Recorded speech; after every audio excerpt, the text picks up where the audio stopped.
Afternoon, everyone.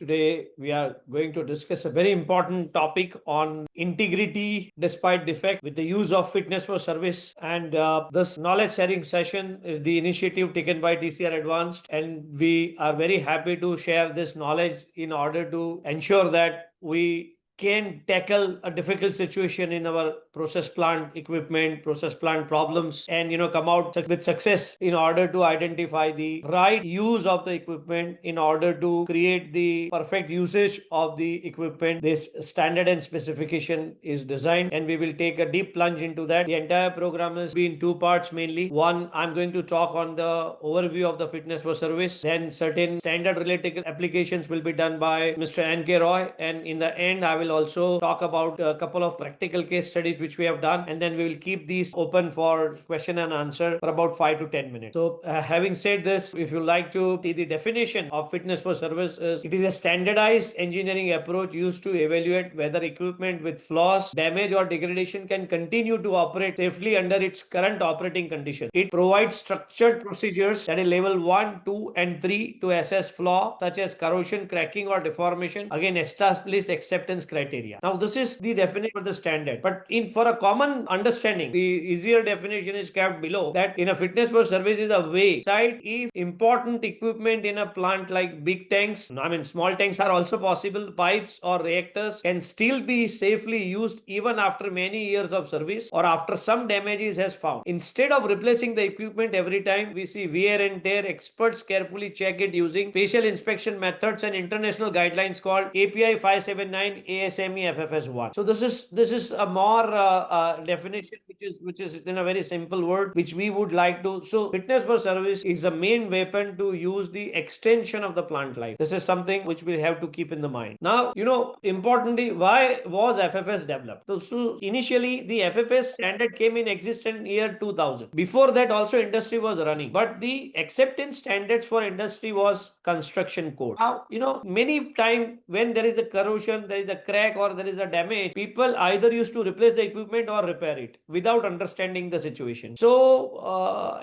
very other important aspect is that these oil and gas company, they started in the year 1950s, 1960s, and the construction done at that time where NDT technologies were not available of a very high order. So there are a lot of defects which were running in the equipment. After 90s, when the advancement in NDT found out a lot of defects in the used equipment, they were not qualified even in the construction code. So the industry had a lot of problems that what to do with this kind of situation. Legally, they cannot run the equipment, but the equipment has run for 30 years. So they started validating this methodology. And that is how basically refinery and oil and gas production people, they combined together and then they went to and they formed a committee. They come out with the first standard, which gives you, a balances between safety and cost-effective direction. They did not allow unnecessary repair, and they also allowed certain benign defects by which they can, run the equipment. Having said this, this is the entire history of API, how it developed. The first API was developed in year 2000, and the standard was known as API RP 579. It started with level 1, level 2, 3 methods, and it is mainly focuses on metal loss, pitting, blisters, crack-like flaw, wire damage, brittle fracture, and annexure K with a reference stress fracture toughness guidance. It was that. Then ASME also felt the need because the similar problem was also there with ASME. So what they did, they joined hands with API and they make another standard called API 5791 ASME FFS 1. So this specification became a joint API SME, and they introduced part 10 in 2007. There is a creep assessment, and in 2016 now the standard is on the roll. Industry is greatly benefited with standard. In fact, TCR Advanced also helped many industries to survive even hydrogen reactors with the crack. So it got major recognition, and then a lot of code coverage has been started. Fatigue assessment was the part in 2016, and based on which we have done some PSA vessels fatigue testing, which I'm going to discuss in the case study. And in 2021, they further went into more of a fracture mechanic aspect, and then further refinement of the standard has occurred. So this is how the journey, and I'm sure in couple of years a new revision will come where I expect the threshold value of small bore piping requirements, which is not exactly covered in many standards. So those aspects will also be covered in coming time. Now the another standard which was existing in the world was the BS 7910. BS 7910 is the older standard than the API standard. And then, it is a UK based standard. And, main purpose was flaw assessment mainly in crack. And the main focus was nuclear and structural general industries. And, primary crack like flaw was the major aspect based on the fracture mechanics FAD approach, which is also being used in the fitness for service standard. And then this is very popular in Europe, whereas API and SME, this is almost the full equipment integrity, cracks, corrosion and creep, stress corrosion cracking. Also by fracture mechanics it is possible, but standard does not give much of the weightage to stress corrosion cracking issue. But there is a methodology by which one can further identify with this. Then industry focuses on process industries, it is refining, petrochemical and power. 14 mechanisms including metal loss and fire damages, level 1, 2, 3 NDT, and provide database and estimation guidance and use worldwide. This is a very popular specification. Then the other specification aspect which is important is the difference between ECA and FFS. Many people are now started working on ECA. At least we have started getting a lot of work from the Gulf side, where the pipeline industry has taken, they are trying to find out the allowable flaw size before even pipeline put into the service. So this engineering critical analysis is also like FFS, but it is normally it is done before the component is put into the operation. Like construction standard, these gives better acceptability of the problems and flaw, where the different specifications are API 1104, BS 7910 also is used, and there are other ISO specification. Whereas in fitness for services, the specification covers all damage mechanism, and it is for equipment which is in service. Why I put this slide in my presentation is because I get a lot of questions by many people that what is the difference between ECA and FFS. So ECA is primarily done before the equipment put into the service, so that one can identify the acceptable flaw, even and the unnecessary repairs are avoided at the even construction site. Then what is the emergence of fitness for service assessment? It's a very systematic root. Now the basis of the fitness for service is basically is from the whatever data generated from the investigations. The world over, there are a lot of failures have occurred, and now in India, TCR Advance has taken a lead in documenting all the failures which we get. And we have started making our database very strong, and it is our strong desire that the failures can be prevented, and we should take implementations and learnings from the past failures. So that has provided a lot of strength to fitness for service assessment. Now suppose such situation occurs in your plant, where because all the process industries are having the danger of having the fire exposure or fire hazard. If God forbid that happens to the plant, that does not mean that all the equipment which are exposed to fire are discarded or needs to be replaced. So there is a fitness for service has come to your rescue, and such a large column also was certified with when it was engulfed in a fire with the fitness for service assessment. What is the role of fitness for service in asset integrity management? This aspect is very, very important. Fitness for service codes are for post-construction assessment of the equipment in the service. So key benefit of the FFS assessment is the decision making on continued service of the equipment, and they cover presence of crack-like flaw, thinning, distortion, creep damage, change in materials properties, and metallurgical degradation. Now, this is the area which is 90% missed when the fitness for service assessment is done, considering only mechanical aspect. Many people think that the fitness for service is done by finite element analysis. Finite element analysis only validate based on the reduction in thickness or a dent or other damage. But what happens to the metallurgical degradation? Because designer original has thought certain conditions of the material. But when material is in use more than 300 degrees centigrade temperature, it starts developing certain degradation, and there are certain localized damages which occurs. So knowledge of material degradation is very, very important in doing fitness for service. Hence, in the center, the level 2 and level 3 assessment, metallurgical engineer is very much necessary to do fitness for service in majority of the cases.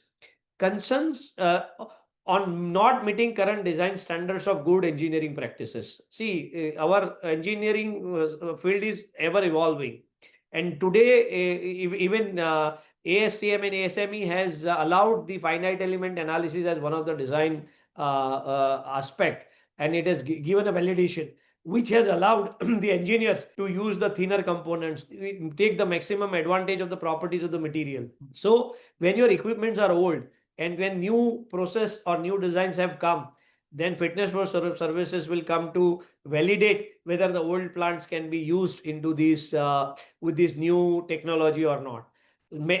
Such requests are always coming to us. People are asking that the same plant, we want to increase the capacity of our plant from 100% to 150% by doing bottlenecking. So what will happen to other equipment? At that time, fitness for service should be conducted, not only design consideration, but other aspect also needs to be consideration. Now, concerns on the fault scenario, unavoidable process upsets. Now, this is not very uncommon. This is what we see almost very severe cases in at least 8 to 10 such cases are coming to us in a year.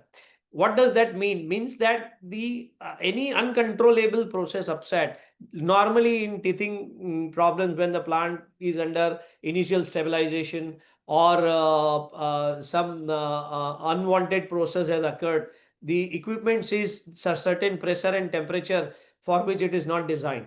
So that is fitness for service has to be done. Then changes in operating parameters which are more onerous than design. So as I told you, people wants to utilize the higher production capacity. Then this to be used. Then operation under high temperature creep environment is very much necessary. The great example is the fitness for service is done in reformer tubes, and we from TCR Advance is doing quite number of jobs, providing the exact life in by doing fitness for service. Then operation under mechanical or thermal fatigue environment, which is quite possible in operating plants, and those component needs to be assessed. And prolonged service. I've seen in India now, majority of the plants have crossed 40 plus years of life, those who were built before. And people are taking decisions based on experience and inspection. I think the time has come that Indian industry, we should go for identify the critical equipments, and all those critical equipments who has passed the design criteria must be subjected to fitness for service in order to avoid the major disaster and accidents. So in asset integrity management, a program which is TCR has made, we have provided the fitness for service module into this. This particular module monitors and identifies the need to go for fitness for services for the equipment, and it provides systematic guidelines. And also in our software, one can go for FFS level 1. Now, these are our extremely elite clients. TCR is proud. In fact, these are only few representation from India, and abroad we have much more clientele list. Now, when you want to do the full integration of the existing software and digitalization, we have to go with the NDT 4, because in fitness for service, the use of advanced NDT is very, very important. The result of NDT is the basis of the entire assessment, and the reliability and the effectiveness of NDT is also a very, very important aspect in fitness for service. And we recommend certain critical tubes with the automated probes like Cobra probes, where you can do PAUT of those joints, and you can identify the defects and damages. The entire criticality analysis. Suppose if the equipment comes under with the risk-based inspection that the equipment goes into the high-risk area, then we recommend to go for fitness for service of those equipment, and also and do necessary things so that you can bring the equipment from red zone to yellow or amber color, or if possible in green color by some modification. So if you have the intelligent PNID, one can go and identify these issues, and one can take easily decisions on fitness for service aspect. Then you have there is a perennial problem for the industry is the fitness for service, and fitness for service under corrosion under insulation. Now what I have found out that when the temperature difference is high, thermography helps in identifying the probable area, but it is not the ultimate solution to CUI. In fact, modern gadgets and equipment, they are all coming as the screening tool rather than identifying the locations. But just given an example that when you are subjected to fitness for services, such aspect needs to be taken care. Then the another result of the fitness for service for the equipment comes as the IOW. IOW is integrity operating window, and the results of fitness for service, whatever has come, suppose it has put some restrictions on temperature, pressure, certain chemicals or pH value, because the damage extent to the damage is observed. So IOWs needs to be changed based on the fitness for service assessment, and then the extension of the plant life can be identified. So basically it's a combination of data science, asset management, interaction with AI, and all this is possible if you have the solid database. So that database will come from your inspection guidelines and from your this fitness for service results. So these now I would like to hand over this forum to Shri Roy. He will take us a very systematic way how standard helps in identifying the fitness for service of the component. And then after he finishes, for about 5-7 minutes, I will come and take on the case studies, which are practical case studies which has been done and helped industries. So here, Mr. Roy. I'm pleased to be here to talk with you on fitness for service. Paresh has already discussed about the need and how the fitness for service has evolved for helping the industries. He mentioned that when we do the inspection of the older plants, I will be more concentrating on those older plants where fitness for service is more important. So once that inspection is done, you get a lot of damages. I have picked up just two of them. One is the general corrosion, because the majority of the process industries are having the chemicals which cause corrosion, thinning. That's a very, very common phenomena in process plants, and that causes concern for the industries. And the next part will be about cracking, the crack-like flaw, planar flaw, which needs a more thorough analysis investigation under this fitness for service evaluation. Normally, when you are to start with a assessment of general metal loss corrosion, the equipments, the piping system or the storage tanks,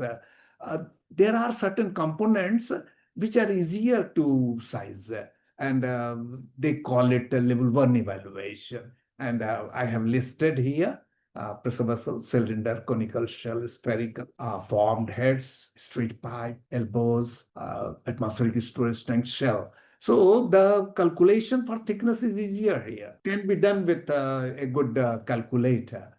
And there are softwares which has included. Now we should better do all these analysis with software so that you have standardized results available. You get what is the minimum required thickness, and you compare it after your inspection, what is the remaining thickness you have measured, and compare it with it to give a judgment whether the things are safe or not. Similarly, if the component like nozzles, branch connection, reinforcement zone areas, cylinder to flathead junctions, tube sheet connections, flanges, they are the components which require the code design, but that is very involved design, very involved code design. And manual calculation virtually is ruled out. So that is why you will find a lot of standard softwares for pressure vessels, maybe Codeware or PVLite. For piping, it may be AutoPipe or Kaiser 2, or for tank, it may be a software tank or AME tank. So that sort of software help you to analyze these components. I just showed you this figure. So the cylinder, the head, they are the components which goes under level 1. But once it comes to tube sheet or maybe saddle support, they go under level 2 sort of analysis, because they are involved components, and stress analysis is really tricky. So softwares helps us there. Similarly, a vessel, a vertical vessel, you see the cylinder head, they are level 1. But when it comes to a support, in the earlier cases, it was saddle. Here it is skirt support. So there the analysis will be involved, and you may have to go for softwares, and that goes into level 2 analysis of the things. Whatever is not that easier and may not have been covered into the normal softwares, popular softwares, components like major structural discontinuities in the shell, cell to formed head junctions, stiffening rings, support location, storage tank bottom shell to bottom plate junction, like that. Those components, and then components which is operating under high temperature, and component which is operating under cyclic loading. So there the analysis is more involved, and it requires a major effort in analyzing. And you will find a number of cases people will like to go for FE analysis. There are certain procedures through which you can do, and people have developed some of the softwares which analyzes all these things. But in number of cases, to get the stress present in these components at critical location where any damage or high stress may cause instabilities. So that requires the FEA, that is a finite element analysis evaluation, so that you get the exact value of the stresses near the area which you fear may be going under the damager. This particular figure, you will find that there is a shell, stiffening ring, a bracket, lug sort of connection, and the damage, the local metal loss is very close to those then you have to go, because this cannot be analyzed by general procedure.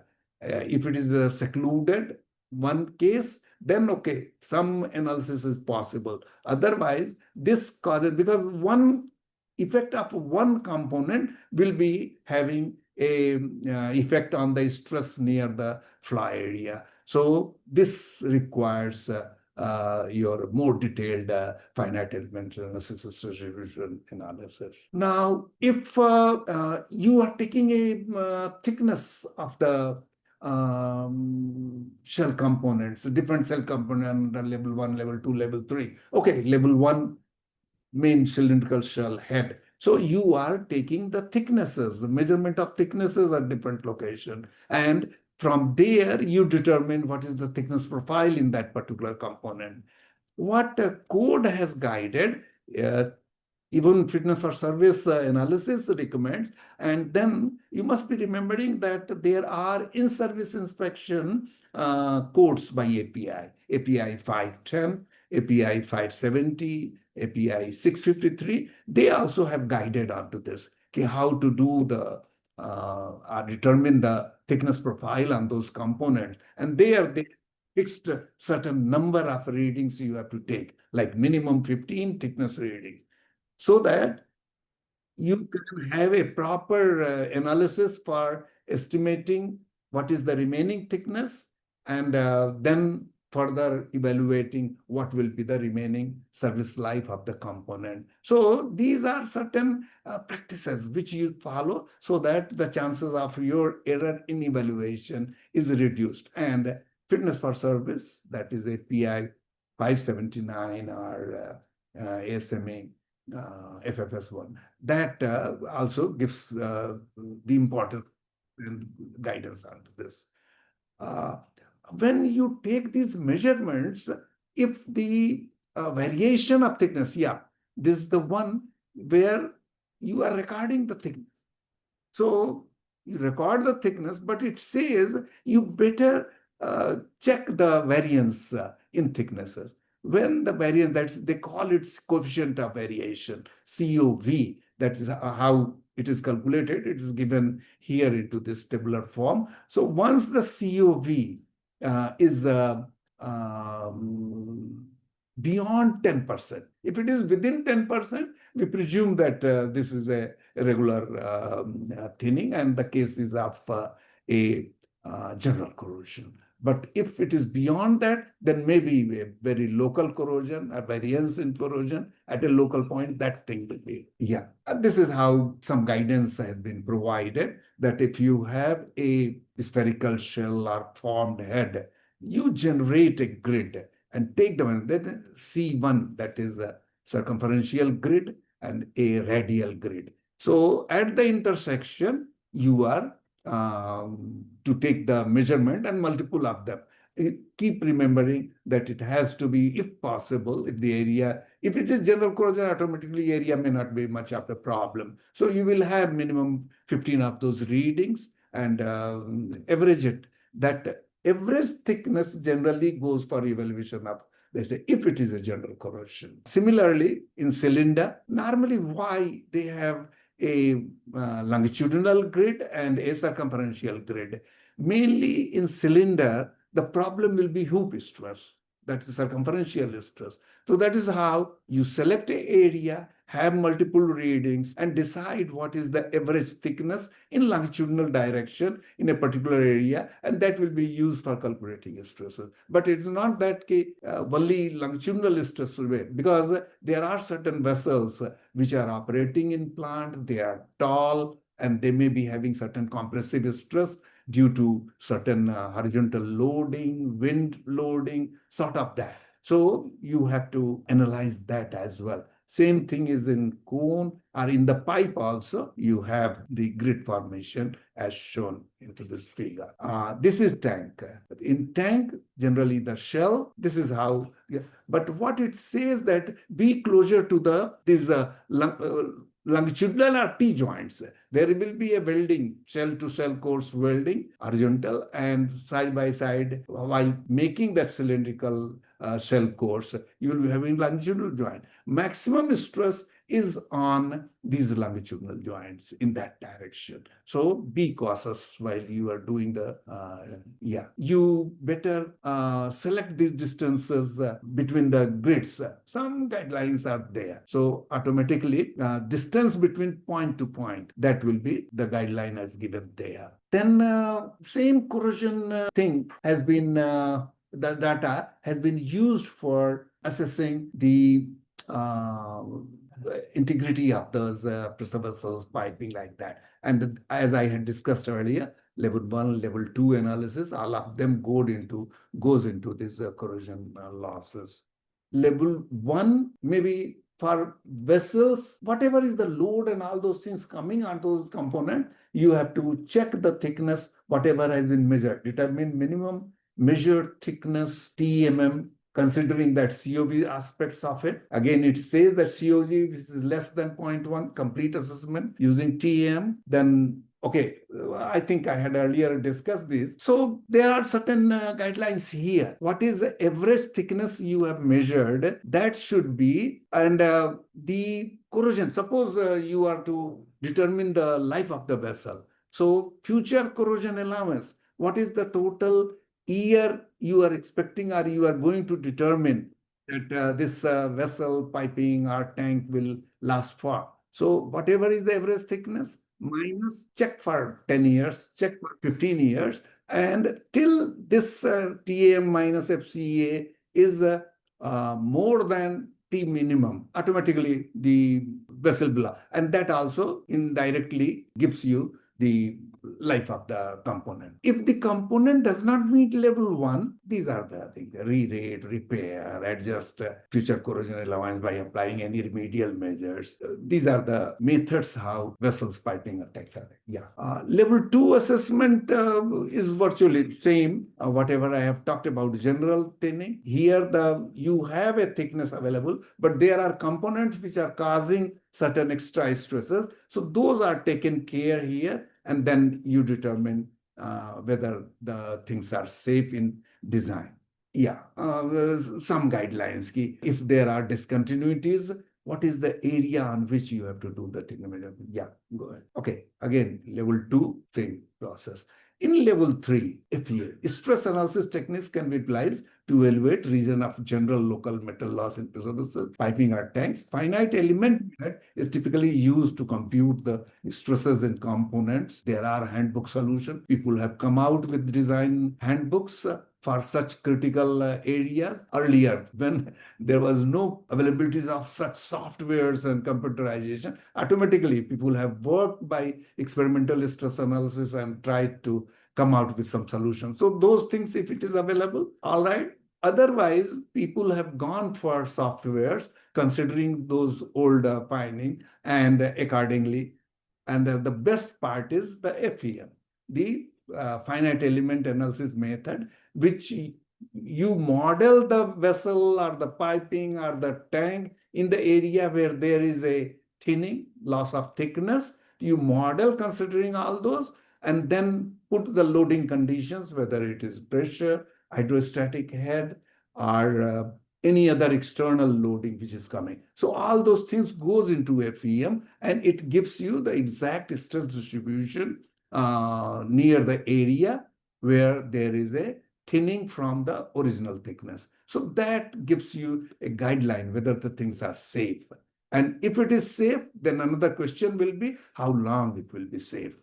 So automatically remaining life assessment will be the thing which I think we will cover subsequently. Yeah, remaining life. So you have a remaining life. If you know what is average thickness, you know what is minimum thickness in a cylinder, head, whatever is the component, and you know what is the average corrosion rate till now, which you may have measured, because you know original thickness measured exactly onto the vessel. You know what is the average thickness today. So from there, you can determine what is C rate if the periods is defined, or sometimes the published data for some service condition materials are available to that. But normally in life assessment, it is better that we generate C rate for the equipment, piping, tankages, etc., on that equipment which you are inspecting. In service assessment gives you the method how to. So once you know, you can determine what is the remaining life, what is the remaining thickness available divided by the average corrosion rate. You know what is the number of years your vessel or piping will last. So things are well defined into this. Yeah. Another approach is MAWP. In any vessel, piping component, heat exchangers, storage tanks, there are certain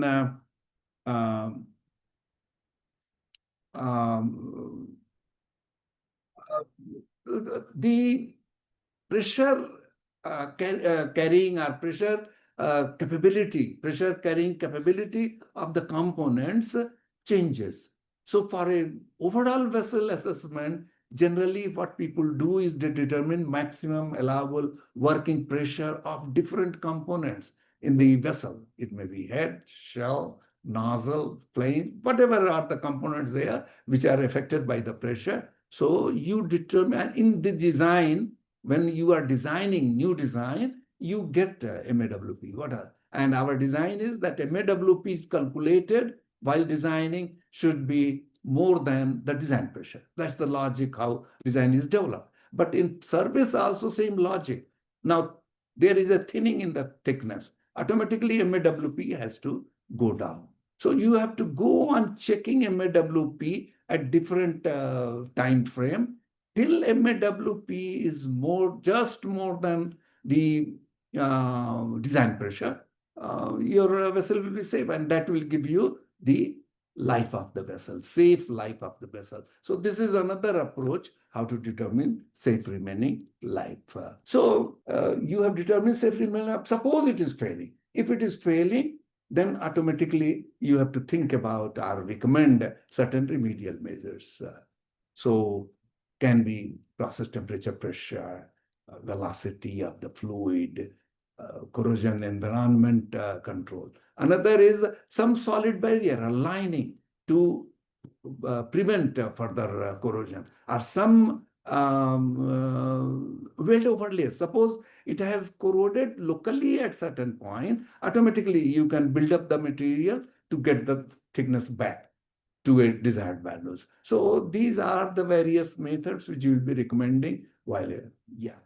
Okay. So this was something on the general corrosion. Similar logic goes into the crack-like flaw. What is a crack-like flaw? It's a planar flaw which are characterized by length, depth, sharp root radius. Crack flaws are either embedded or open to surface, lack of fusion, lack of penetration in weld, sharp groove-like localized corrosion, stress corrosion cracking, that sort of thing. Environmental induced cracking, all these causes planar defect, tech-like defect. And knowledge of damage mechanism may affect the decision regarding material selection. Choice on an appropriate crack growth rate, that is important because crack may be here, but when you are trying to determine the life, automatically, unless you know the crack growth rate, maybe you will not be able to determine the safe remaining life. So that parameter will be near. Permissible amount of crack extension prior to final fracture. Now, when final fracture happens, final fracture in any material under stress happens when the crack size reaches a critical crack size, a crack depth. This is by the knowledge of fracture mechanics. Once you know that, automatically your comparison is what is the crack you have found? Is it growing? When it will grow up to that critical crack size. Once it is reaching critical crack size, thereafter there will be failure, bursting, that sort of thing. And this crack growth generally is caused by fatigue, creep, environment, embrittlements. They are. Environment means stress corrosion cracking are there. Crack-like flaws are planar flaws characterized by, I think I had discussed it earlier, and then choice of material is important in FFS study. Choice of an appropriate crack growth rate, that data is important. These are material property data. They have been tested, they have been recorded. FFS also covers number of cases, these values. Permissible amount of crack extension prior to final fracture. That's the critical crack size I was talking to. So understanding of fracture mechanics is important here. And you can correlate because fracture mechanics correlates planar defect with stress and material property. Okay, here again, level 1, level 2 assessments. As I said that same logic as I had done in normal general corrosion, level 1 components, level 2 components, level 3 components, and analysis will be involved. Level 1 may not have that much of a problem. Level 2 will have some extra design inputs required. So a pressure vessel design engineer will surely be involved while doing level 2 analysis for fracture mechanics because stress distribution, that's important. And when it fails in level 2, you will like to go to level 3 assessment. Are those components which are very critical, geometrical discontinuities are there, so you like to determine the exact stress near the planar flaw. And there FEA helps us out. Okay. Under level 1, you have to be cautious about these factors, the value of membrane stress, bending stress in level 2. Geometrical discontinuities are weld. Weld generally will have a lot of defects. The planar can have a lot of defects. So that's one. And there are residual, which is different than the normal pressure loading. So that has also to be taken care of. Fracture mechanics gives you that value K1C, which correlates the planar defect, crack size, the material property. This is K1C, material property, constant for at a particular temperature for a material. So once you know K1C, it correlates stress and defect. So there is a formula. So you will be able to determine whether the crack detected is safer in this environment. So, okay. And level 3, again, if it fails in level 2, you go to level 3 again here. Those are the areas like knuckle region, elliptical head of the electrical head. And wherever there is local bending stresses, discontinuity structures are there. So all those things is level 3. We discussed there again, applicable here also, but it involves a lot of stress analysis, accurate stress analysis. And correlation, stress will not be the general membrane stress. It will be primary stress, secondary stress, and residual stresses due to fabrication or welding. Those all have to be taken care of. Yeah. And then evaluate the components. Okay, all these information is needed, the equipment's information, maintenance history. Has anything gone wrong? Was there any repairs done due to such planar flaws? So those have to be properly analyzed, and those data have to be there. Okay. As I mentioned, stress classification, primary stress, then bending stress, and residual stress. These evaluation is needed for analyzing. Okay, material properties. Fracture toughness. That is again an extra material property which is needed for crack-like defect. Crack growth model that is needed, needed for crack growth or life assessment sort of thing. Okay, let's go to the next one. Yeah, these are the type of flaws. You see, the flaw has been the length 2C, depth A. That sort of definition. While you are getting these, you'll be needed. Yeah. Okay.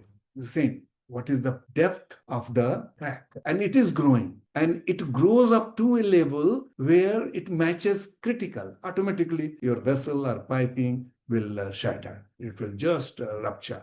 So don't want the crack to grow to a critical crack size. And that getting critical crack size is through K1C values. Yeah, I think I have indicated all these things. There are methods how to check. I think Mr. Paresh has already talked about how to determine the defects, even planar defects into the system. Okay.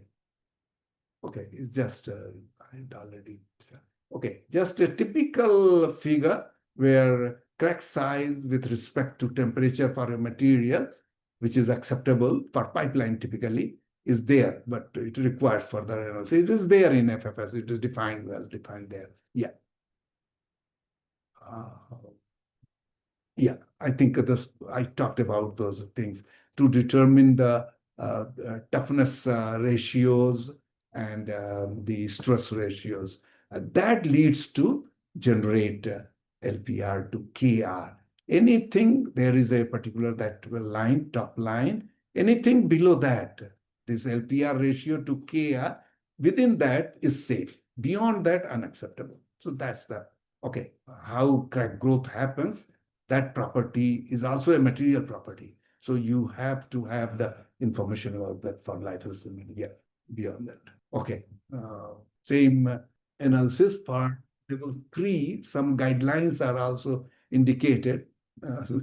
Because of years of time, I think I have to skip these compute stresses, determine increment, and then generate FAD for the same remaining life. Yeah. So basically, Roy sir has indicated that the defects needs to be characterized with the material properties. We can identify whether it is fitting into the acceptable curve criteria, and then ultimately you can go for all remediation measurements also for a crack-like flaw detection. And then the basic idea is to run through this very in a very nice way by Mr. Roy. He explained the how standard is to be utilized for general thickness loss, and for crack like flaw thickness it is very difficult to explain in this short time, but this is the way and methodology that was the intention. Now, very quickly, we will go for some specific damage cases, because these were the general criteria of fitness for service. But what if there is a special damage which occurs? So, a small example of amine scrubber KO drum example is provided here. Those who are in the refinery will know the function of the knockout drum. Basically, it separates the gases here, and if you look at the temperature and design conditions, there are the design is at 343, and working pressure is in the range of 20. So there were certain blisters which were observed in the KO drum, and all these blisters had the different dimensions, and a thorough NDT and a thickness were measured. After that, the stress distribution analysis was done, and then we identified that certain blisters were provided with the drilling of the hole so that the gases are relieved, and certain inspections were also, because this is inspection were provided at certain length of time, so that the vessel can be put into operation, and then with the known effect on the uh, growth and stresses which are occurring because of the loss in thickness, because of the blister formation. Similarly, another critical vessel is pressure swing absorber. This is basically done for the purity of the gases, where the pulsating loads are occurring into these vessels. And these vessels were having the defects in the weld which grew over the time. And there certain damages were occurred. And if you can see, there is a porosity in the weld. Now, this porosity was originally was accepted as per the design code, but over the time, after 25-30 years of service, they started growing from these defects. And then once you identify the nature of the crack and the pulsating load, then after 2016, the fitness for service standard has provided the how to determine the fatigue life. And we very accurately we identify the remaining life in the, and I know how much time is available before the repair, so that you can take the shutdown and then take the repairing in a planned manner. So these are the advantages of the different uh, high-end technology, technique, calculations, and use of fitness for service standard. These are the contributions from TCR, book on boiler tube. Handbook also has recognized our work and provided our work in an international level. And we have a very, very detailed experience on working with different problems and fitness for service critical assessments. We have also our own database other than the published literature. Now, have you all have known that the fitness for services is a very complicated methodology involving multidisciplinary branches, including metallurgy, corrosion, NDT, a very high-end mechanical engineering, stress analysis, inspection, and design engineering.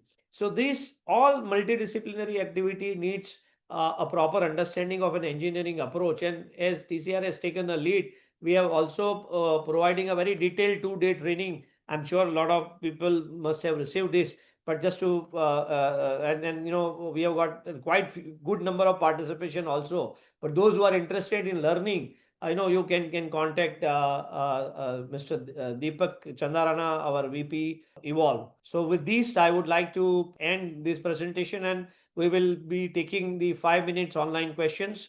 I'm going to check the question and answer in the chat box, and we will try to answer one by one.